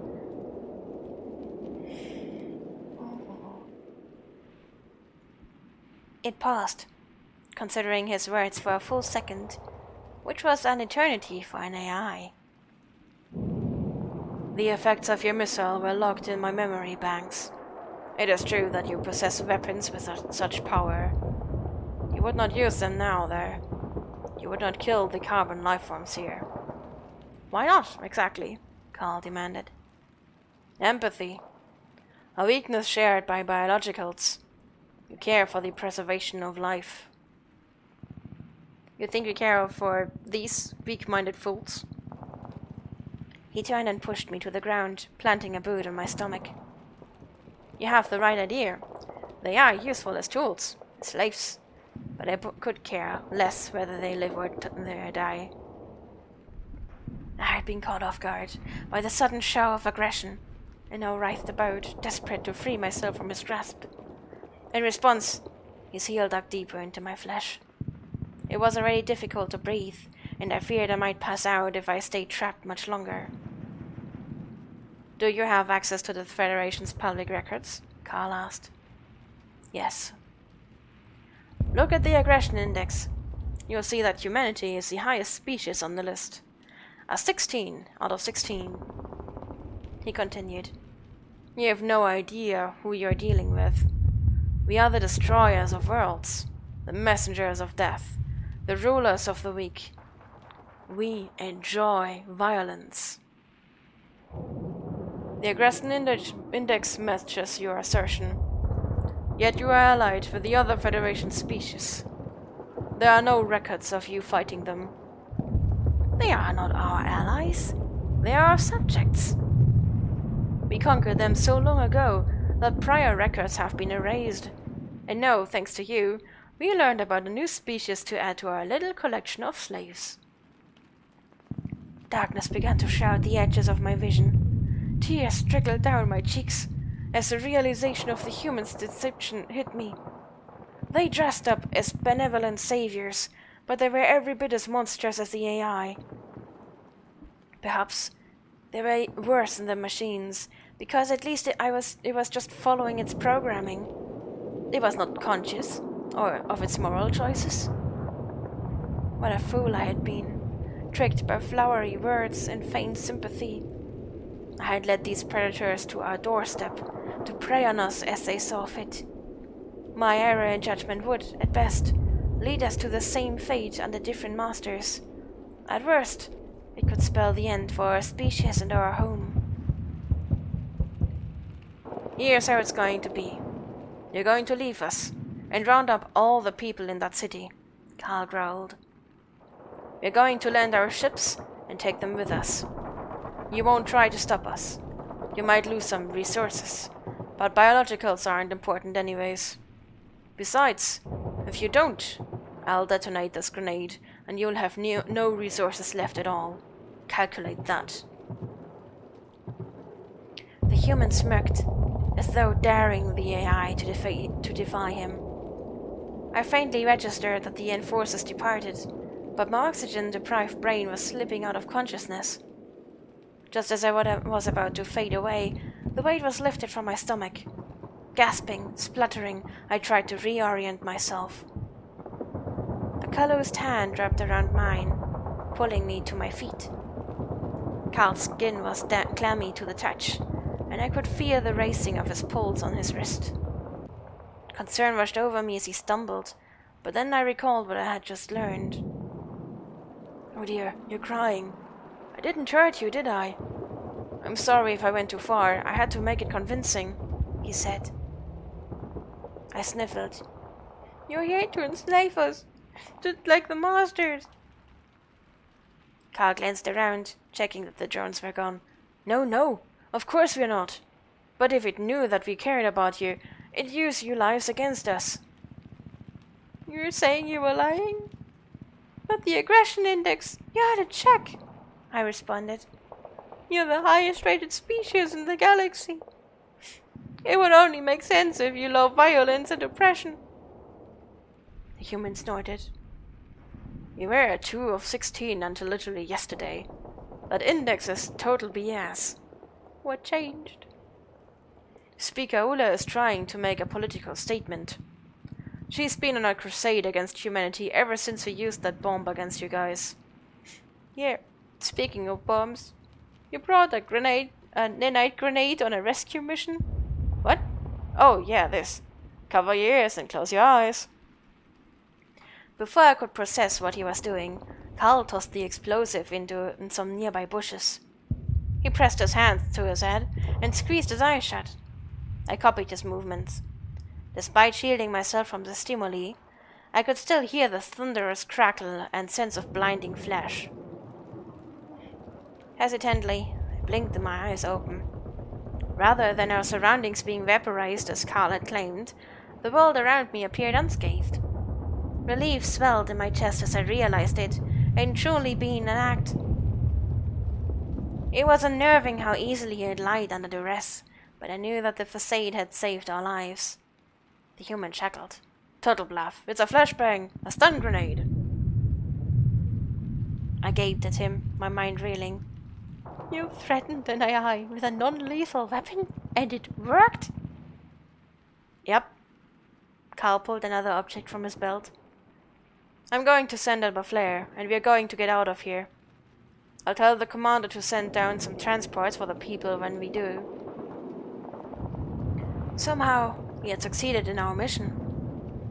I still wasn't fully sure what had happened, but I knew I was lucky to be alive.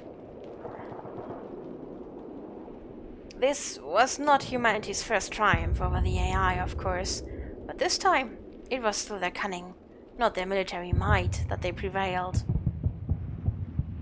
I should have just enjoyed the moment. The feel of the cool air on my skin was soothing, and the knowledge that my people would be liberated was invigorating. However, in the back of my mind, something just was not adding up. How had the AI detected our presence so quickly? It was as though the stealth tech did nothing to cloak us. Whatever had gone wrong with the mission, I hoped that Commander Rykov could get to the bottom of it. And that's it for today, for reading today. We have reached chapter 9, which means 8 chapters. I will have to check again how many there are in total. But I think it's gonna be at least 2 more streams. cookie in the second photo. Weakest American? Why? Who must be cured? But that was... I think this was as far as we got last time. There was 8 chapters, so from now on everything is new to me as well. I think. I'm not sure if there were 9 chapters, but definitely not more than 9. So I'm curious as to how it will continue. I will read more tomorrow, probably also another 8-ish chapters, and then I will find a good time to do more streams. Maybe I can do another on Monday to finish up. Not sure though. After all, I do have to work again on Monday. Let me see if a friend is online so we can raid that friend. If not, I don't think I will raid if not for a friend.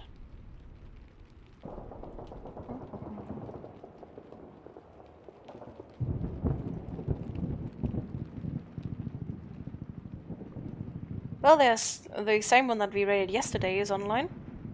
So why not? It's also doing just chatting. So let's raid that guy again. And I will be back in an hour or 2 with Foxhole.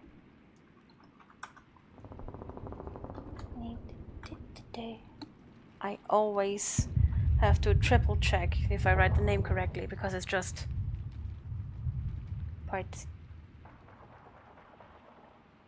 Sorry, Frazzles. Sorry. But there will be more reading tomorrow and there will be relaxing Foxhole later. I hope you will join me in Foxhole for the Foxhole stream. Boop. Thank you very much for being with me here today, for listening to my reading fails. Please let me know anything that I could do better in my reading. I know that I'm very bad at reading. I do want to become better, but I can only do that with feedback. So if you have any feedback for me, please let me know. It will be very helpful. I will do 1, 2, maybe even 3 more streams to finish up the story. And we'll figure out when to do these tomorrow, because tomorrow I have some time. In about 2 hours I will be back from feeding Psycho's cats. And then I will hop on with a Foxhole stream. So if you do have nothing planned or want to hang out with me a little bit longer, check by later in 2 hours or so for Foxhole. Have a wonderful, wonderful rest of your Christmas Eve. A wonderful rest of your Christmas time. And enjoy all of the time. Full with lots of love, kindness and respect. I forgot what I wanted to say. Hi, dear. But I have to go now, and the raid is through. So, thanks, dear, for resubbing, and see you guys soon for Foxhole in a bit. Bye.